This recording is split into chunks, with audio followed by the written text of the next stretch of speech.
É muito bom estar na casa do Senhor, em especial poder estar nessa noite, tendo a oportunidade de trazer uma palavra para os casais, né? E o meu desejo é que essa reflexão, ela possa tornar os bons casamentos em ótimos, e que casamentos em crise, casamentos que estão passando por dificuldades, encontrem a cura. A palavra de Deus possa informar, moldar e direcionar a maneira com que vivemos nossas vidas. Portanto, o que nós vamos falar nessa noite será para todos. Aplica-se aos nossos casamentos, mas também aplica-se à nossa vida pessoal, o nosso relacionamento com Deus enquanto igreja, as nossas amizades, no nosso trabalho, porque tudo isso vai estar interferindo, quer seja de forma positiva ou negativa, no nosso relacionamento conjugal. Embora eu possa me concentrar na união matrimonial à luz da palavra de Deus, lembre-se que a verdade de Deus é verdade para todos. Quer creiamos nessa palavra ou não, essa verdade, ela é imutável. E é exatamente nesse propósito de falar acerca do casamento, que nós precisamos entender que o casamento, ele é para a glória de Deus. O casamento, ele representa a união mística entre Cristo e a igreja. É um relacionamento de amor, de fidelidade, de cuidado. E nessa relação, nessa união, nós aprendemos muito sobre o significado do casamento a partir das lentes de Deus. O que às vezes é totalmente diferente ou oposto àquilo que o mundo preceitua. Se a gente for observar, principalmente nos nossos dias, nós vamos ver que o casamento não é algo que é valorizado na nossa sociedade, porque da mesma rapidez que ele se realiza, ele também termina. Mas não é assim aos olhos de Deus. Deus preza, Deus estima, Deus cuida do casamento. Mas além desse valor, dessa representação do casamento, para a glória de Deus, o casamento também é para o nosso bem. As Escrituras nos dizem que não era bom para Adão estar sozinho. Esse é o testemunho das Escrituras. Mas foi bom para Adão ter Eva em sua vida. E os dois passaram então a compartilhar a vida juntos como marido e mulher. Talvez você pergunte assim, mas por que, pastor? Por que que isso é bom? Às vezes eu tenho tantas dificuldades no meu casamento, no meu relacionamento. Mas, queridos, ao vivermos juntos numa união íntima como esta, nós estamos, quer seja por necessidade, e eu espero que também por desejo, praticando a graça, o perdão, o amor e a misericórdia de Deus no contexto do casamento. Não há como se falar de uma vida cristã, não há como se falar de um viver temente a Deus, piedoso e santo, se o nosso casamento não estiver em harmonia, em equilíbrio. Como fazer com que o nosso casamento seja o melhor possível? Nós sempre podemos e devemos melhorar. Quando você se casa, aqueles que mais jovens, que casaram-se há pouco tempo, tudo é novo e emocionante. E tendemos a ter os óculos cor-de-rosa, tudo é muito bom. Parece até um conto de fadas. Mas com o passar dos anos, talvez parte dessa empolgação diminua. Vêm os filhos, e isso toma todo o seu tempo, toda a sua energia, e não só a sua, mas também a do seu cônjuge. E passa-se a investir na criação dos filhos. E você, claro, não trocaria os seus filhos por nada, mas certamente isso vai mudar o seu relacionamento com o seu cônjuge. Talvez o seu cônjuge passe a sofrer de uma doença, de uma enfermidade, ou novos desafios tenham entrado na sua vida, e vocês agora, que estavam construindo juntos um projeto, um sonho, começam a sentir a pressão que essas dificuldades, esses problemas passam a exercer sobre o seu relacionamento. Talvez um ou ambos tenham se tornado viciados no trabalho, e nunca estejam em casa para se conectar com o outro, ou vocês estejam em casa e simplesmente não estejam se falando. A mágoa, a falta de perdão está ameaçando a separação dos dois.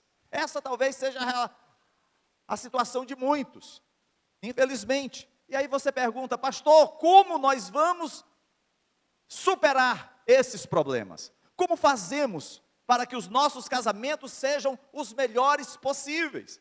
Ou, se alguém aqui ainda não é casado, mas um dia pretende se unir no santo laço do matrimônio, você talvez pergunte como se preparar para superar qualquer dificuldade que venha a acontecer. Será que a Bíblia tem alguma coisa a nos falar sobre como lidar com os problemas em nosso casamento? Ou a Bíblia emudece, se cala frente a essa realidade? Assim eu queria convidá-lo a abrir a sua Bíblia lá no livro de Cantares, também conhecido como Cânticos de Salomão. Esse é um livro de poema, é um diálogo que conta a história de um homem e uma mulher que se apaixonaram.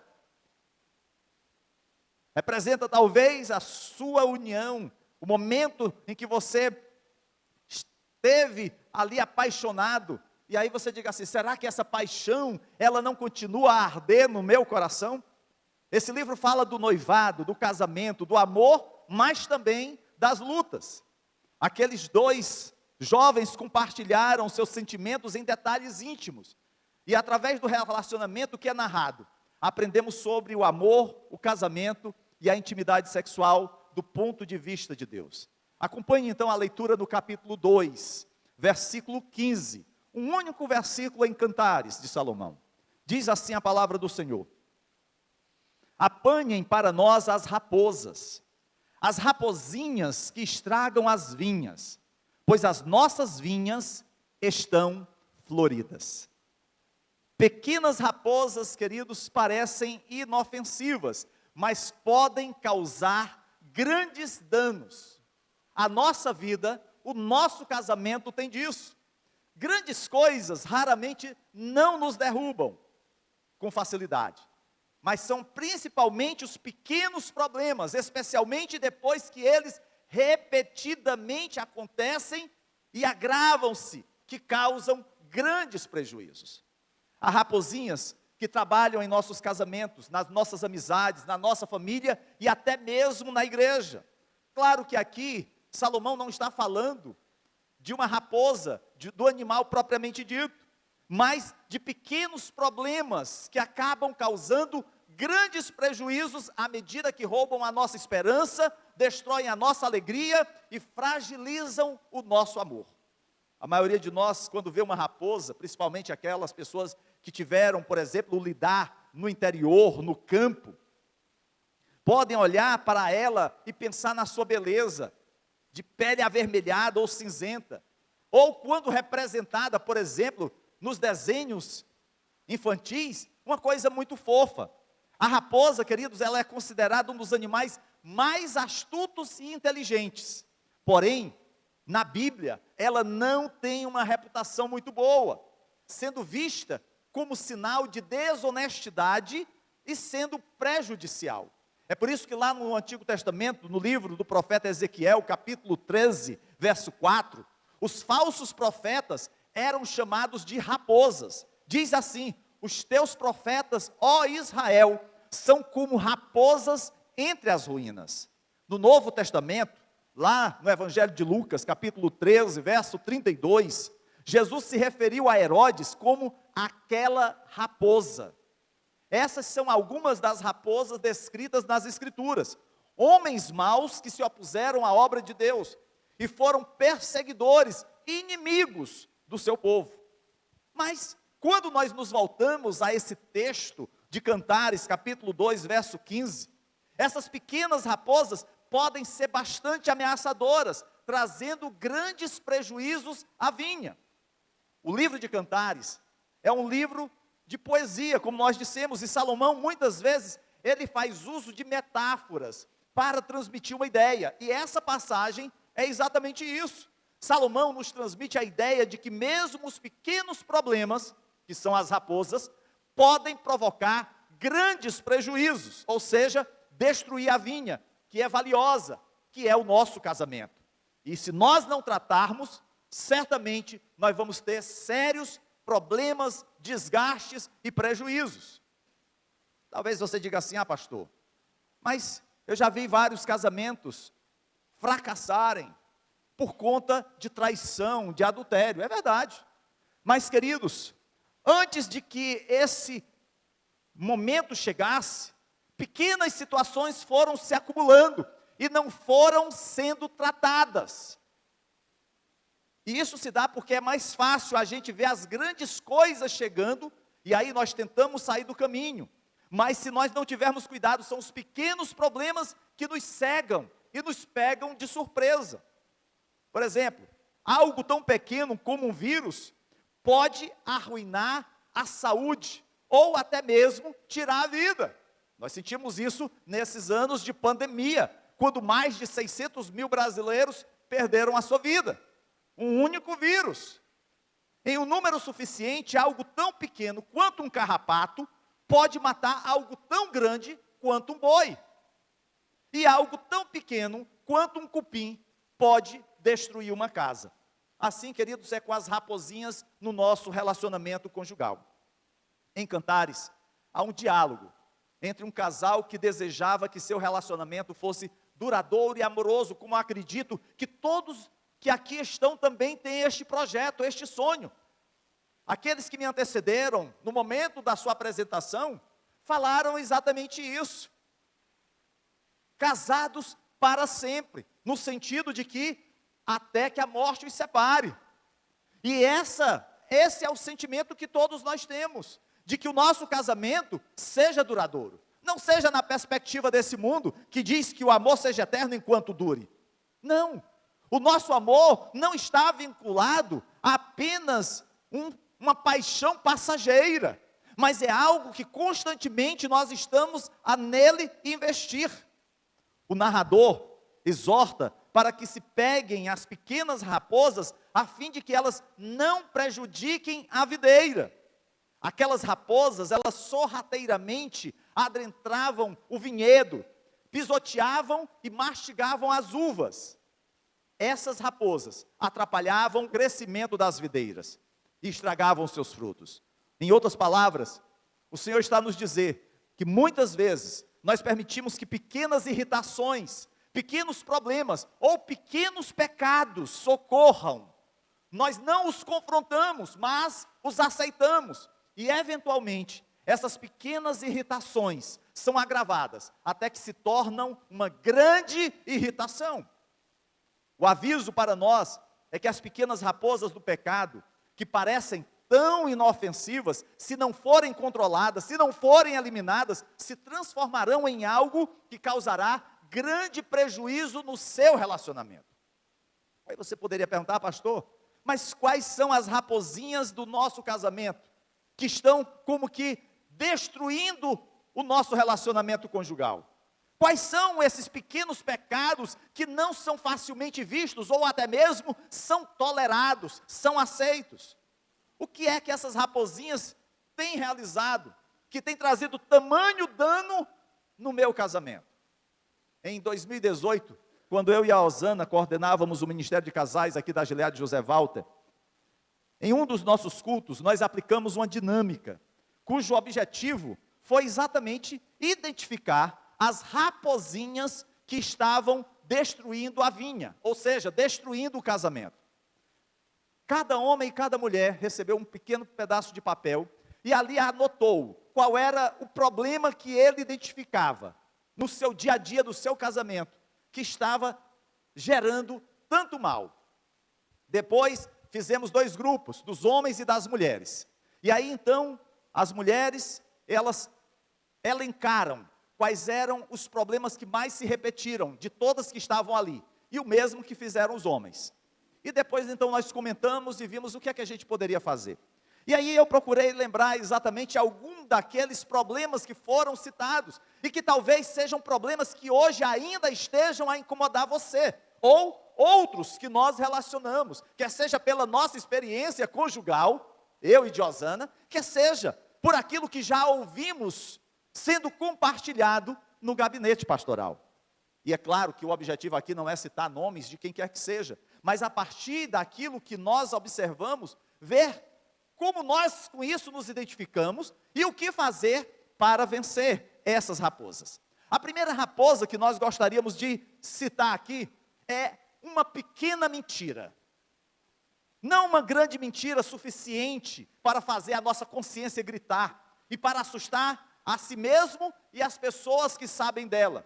Mas uma pequena mentira que inicialmente não machuca muito, mas que você sabe que se você não tiver cuidado, aquela mentira vai puxar outra mentira até o ponto de que a sua vida se torna uma mentira. A verdade já não é algo a ser perseguido, pois a vida, o casamento, está erguido sobre mentiras. É a mentira de que tudo está bem, quando a crise já está instalada. É a mentira da fidelidade, quando o adultério já se consumou. É a mentira de uma vida santa, quando já não se tem mais a alegria de estar na casa do Senhor, de orar ou de ler a Bíblia. E se nós não buscarmos, queridos, ajuda para vencer essa raposa, ela vai destruir não apenas o nosso casamento, mas a nossa vida com Deus.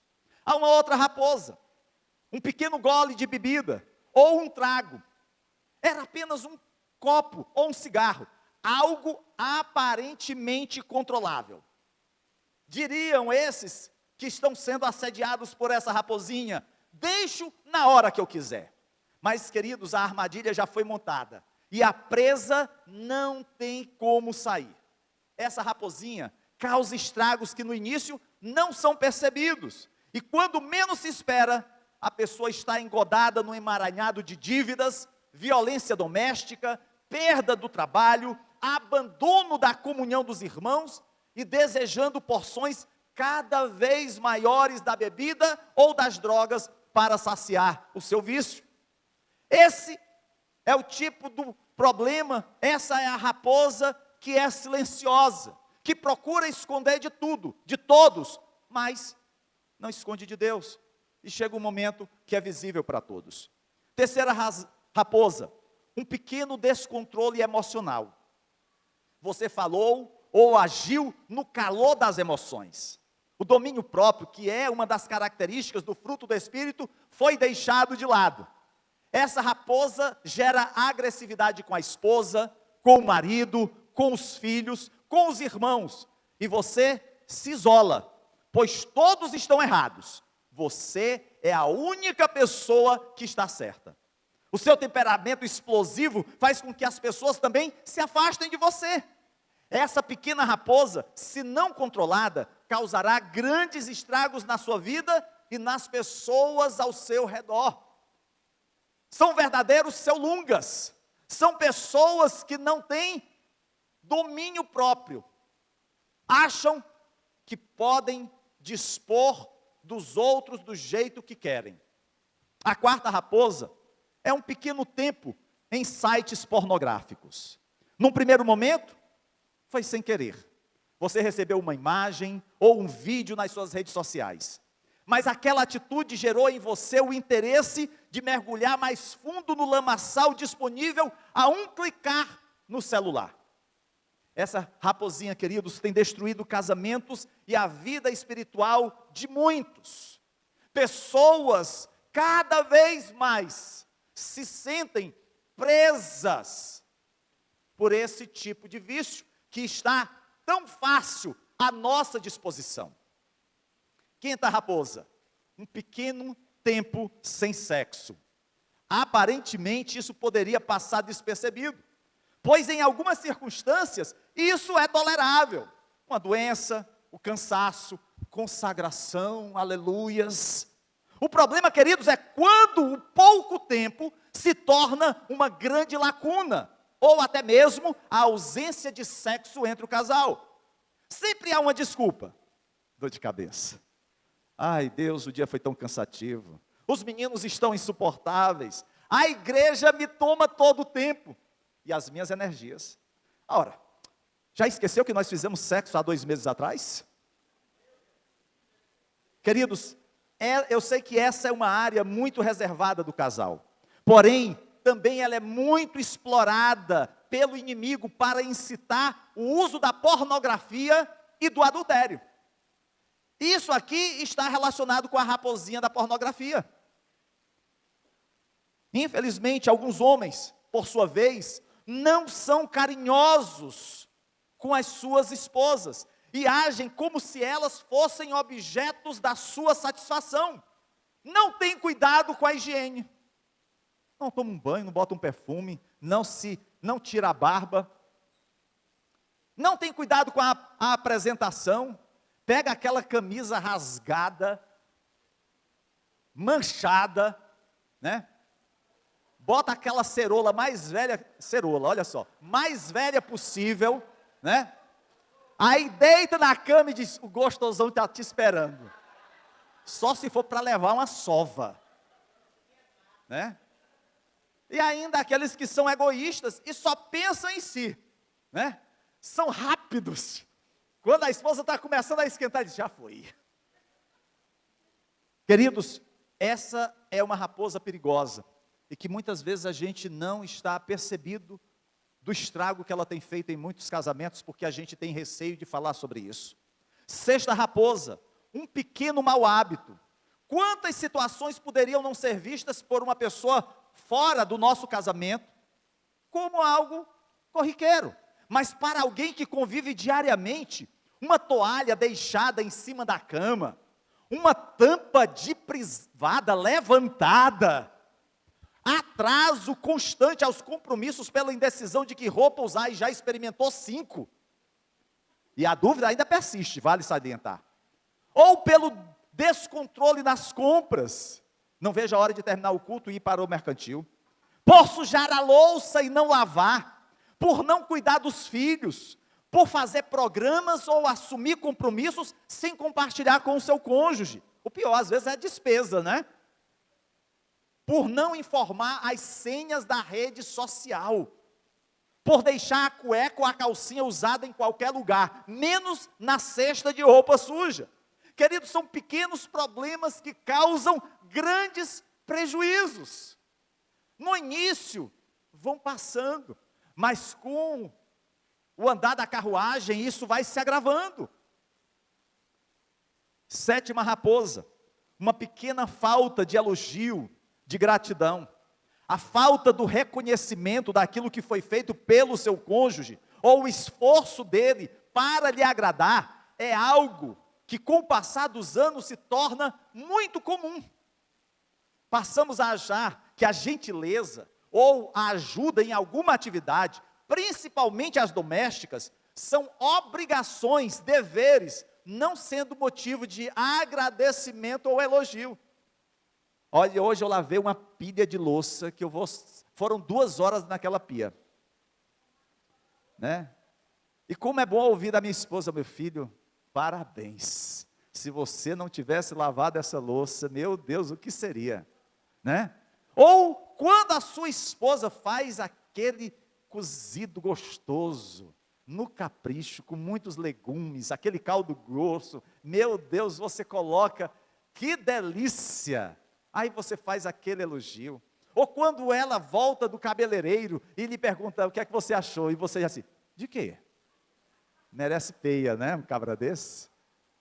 Então são coisas que às vezes a gente não valoriza, porque a gente acredita que não precisa, faz parte do contrato do casamento, pastor.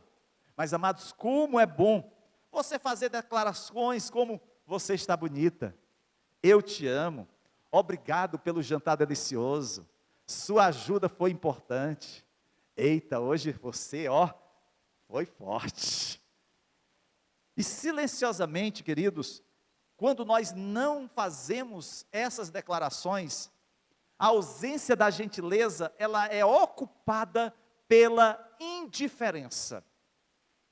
Um e outro já não tem mais um relacionamento saudável, porque você já não valoriza, você já não se agrada, e tudo que o outro faz, você diz, é isso mesmo, tinha que fazer mesmo, né? Oitava raposa, uma pequena ausência de comunicação.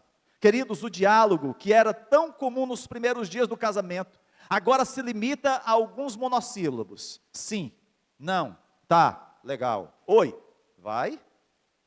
A falta de comunicação, queridos, é uma raposinha que produz grandes estragos no casamento.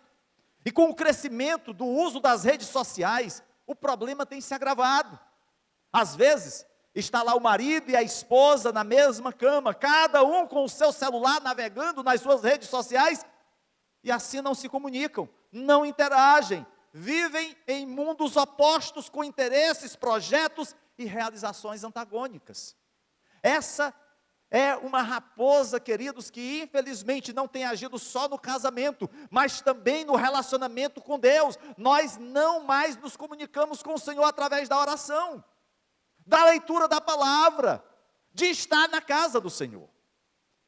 Nós poderíamos continuar relacionando várias outras raposinhas, como orgulho, amargura, linguagem obscena, inveja, mas acredito que o melhor a fazer é que cada casal possa identificar aquelas raposinhas, aqueles problemas, aqueles pecados que mais têm causado destruição em seus casamentos, pois pequenos pecados são reais.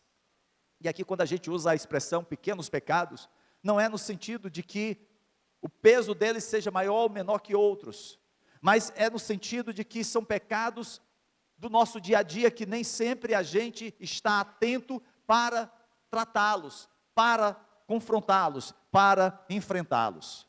Não tenha esses pequenos problemas como pecados insignificantes. Isso é um grande perigo.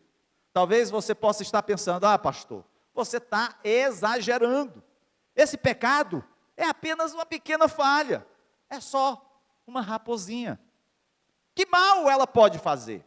E assim o pequeno pecado já não abala a sua consciência, nem te deixa infeliz, mesmo que isso esteja entristecendo o coração de Deus e entristecendo o coração do seu cônjuge. Nem faz com que outras pessoas até mesmo pensem mal de você, porque você procura encobrir, acobertar. E isso, queridos, é o pior de todos os casos. Essa é uma das razões mais fortes, pelas quais você deve ter medo disso, de que pequenos problemas possam estar causando grandes prejuízos no seu casamento. Lembre-se, esses pequenos problemas, esses pequenos pecados, eles preparam o caminho para os grandes pecados e formam hábitos que vão te afastar dos caminhos de Deus.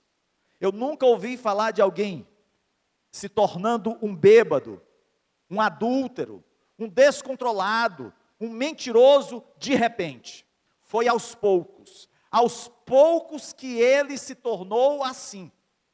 E aí você diga assim, pastor, tudo bem, eu já sei da existência dessas raposinhas, eu sei desses problemas.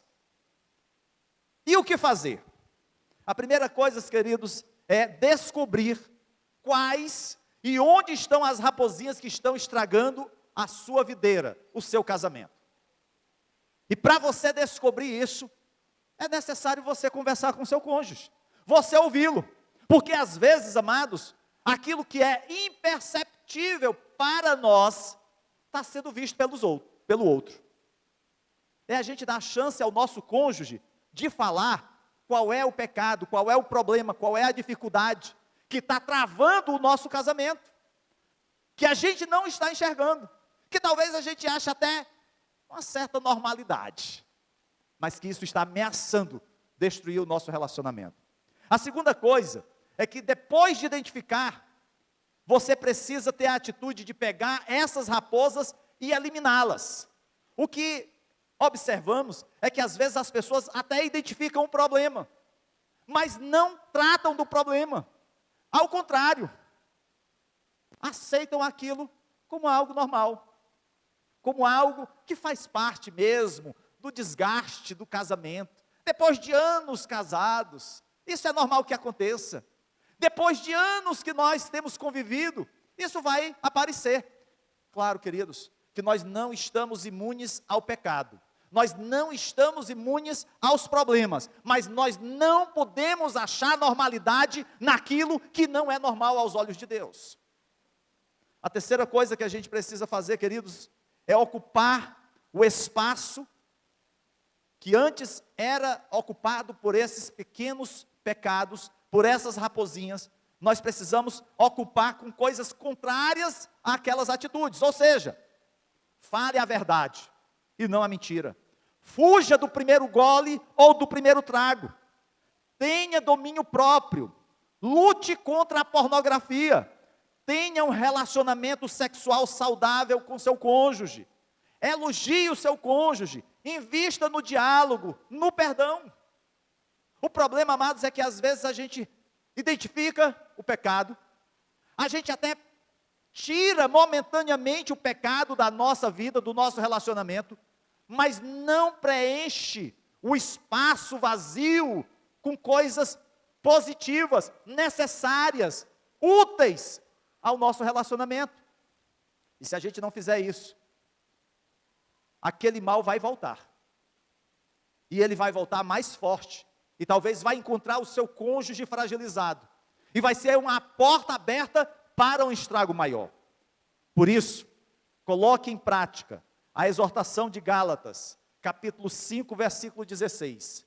Vivam pelo Espírito, e de modo nenhum satisfarão os desejos da carne. E aqui eu quero deixar bem claro, que eu não estou espiritualizando aquilo que é físico.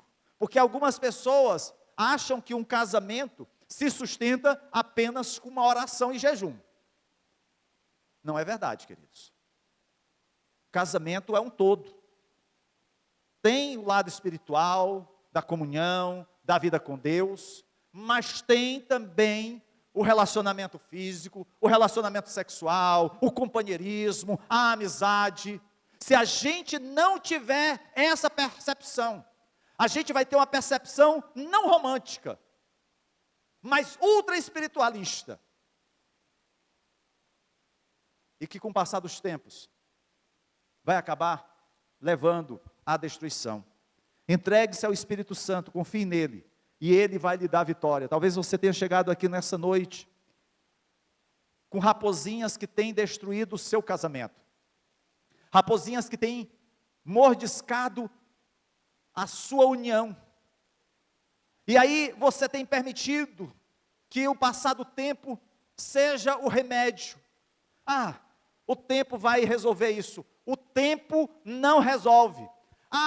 Quando os filhos chegarem, pronto, a solução está resolvido o problema. Filho não resolve crise de casamento. Problemas no casamento precisam ser resolvidos entre marido e esposa, sabendo que é Deus que trouxe aquela união. Pastor, mas eu não casei na igreja. No momento em que você assumiu o compromisso de se unir àquela mulher ou àquele homem, esse foi um casamento. Pode ser que ele ainda não tenha sido legalizado perante os homens, você não tenha ido assinar os papéis no cartório, mas Deus esteve presente naquele seu ato, e você precisa investir para garantir a manutenção do seu casamento. Nós vivemos numa sociedade onde qualquer coisa é motivo de separação, e nem precisa de uma raposinha para tal. Basta a primeira dificuldade, o primeiro problema. O problema não precisa nem se repetir, e as pessoas já falam em divórcio, em separação. Mas certamente não é isso que Deus quer para a nossa união. Se você está enfrentando algum problema no seu casamento, alguma luta que tem corroído a sua união, eu quero te dizer nessa noite que Deus pode tratar a tua vida, mas você precisa desejar esse tratamento de Deus. Você precisa desejar, juntamente com o seu cônjuge, remover esse pecado que você tem guardado, e que às vezes você tem feito com que o seu cônjuge também guarde, e que você sabe que não agrada a Deus. Infelizmente, a gente tem acompanhado, por exemplo, o trabalho de Cada Homem um Guerreiro, e a gente vê que a pornografia tem sido um dos grandes males que tem destruído relacionamentos de homens com Deus e relacionamento de homens com suas esposas. Mas não só a pornografia, os vícios, a mentira, a falta de comunicação, a falta de sexo, a falta de vida com Deus. E se você tem o desejo de investir no seu casamento, não permita que essas raposinhas estejam destruindo, mas que você busque de Deus a fortaleza para vencer todas as lutas. Eu queria que você ficasse de pé, eu queria convidar minha esposa para vir aqui. Eu quero dizer para você que diariamente nós enfrentamos raposinhas. Estava vindo aqui para a igreja, carro, e às vezes uma bobagem, uma palavra, faz com que a gente se irrite, faz com que a gente seja grosseiro com o outro, faz com que a gente tenha uma palavra mais dura. E como isso traz desgaste ao nosso casamento, sabe quem é que se agrada disso? É o diabo. É ele que se agrada quando algo de mal está acontecendo no nosso casamento. E eu quero dizer à minha esposa que eu quero pedir perdão a ela, né? Porque quando a gente vinha, houve uma bobagem dentro do carro, né? E eu me irritei, né? Eu disse, meu Deus do céu, eu vou falar sobre raposinha, e eu estou deixando que a raposinha que me dê uma mordida, né? Jesus tem misericórdia, né? Então, que você possa nesse momento, aí, abraçado, de mãos dadas, do jeito que você quiser, estar com o seu cônjuge, com o seu namorado, que você possa, né? Colocar diante dela, o seu desejo de renovar a sua aliança, a sua união, e não permitir que nenhuma raposinha venha destruir o seu relacionamento, em nome de Jesus. Eu vou pedir a Osana para orar